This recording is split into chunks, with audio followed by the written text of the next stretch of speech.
काही मुलं एवढी कपाळकरंटी असू शकतात यावर विश्वास बसत नाही।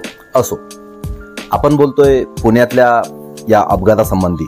त्याच्यामुळं कितीतरी लोक तकलीफमध्ये आलेत आणि काही 2 परिवार उद्ध्वस्त झालेत। असो, पण या सर्व गोष्टीमध्ये आता अगदी सखोलपणे लक्ष घातलेलं आहे पोलीस प्रशासनानं आणि लवकरच यातील पीडितांना न्याय मिळणार आहे। त्यासाठी काय वाटतं, न्याय मिळेल की नाही?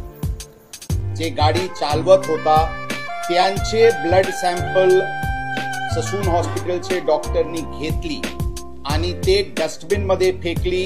एका दुसरा व्यक्तीचे ब्लड सॅम्पल काढली, त्याचे वर डॉक्टरनी सील केला की हे जुवेनाइल आरोपीचे नाव लिहून की हे यांचे ब्लड सॅम्पल आहे आणि त्यांना फॉरेन्सिक लॅबला पाठवण्यात आली।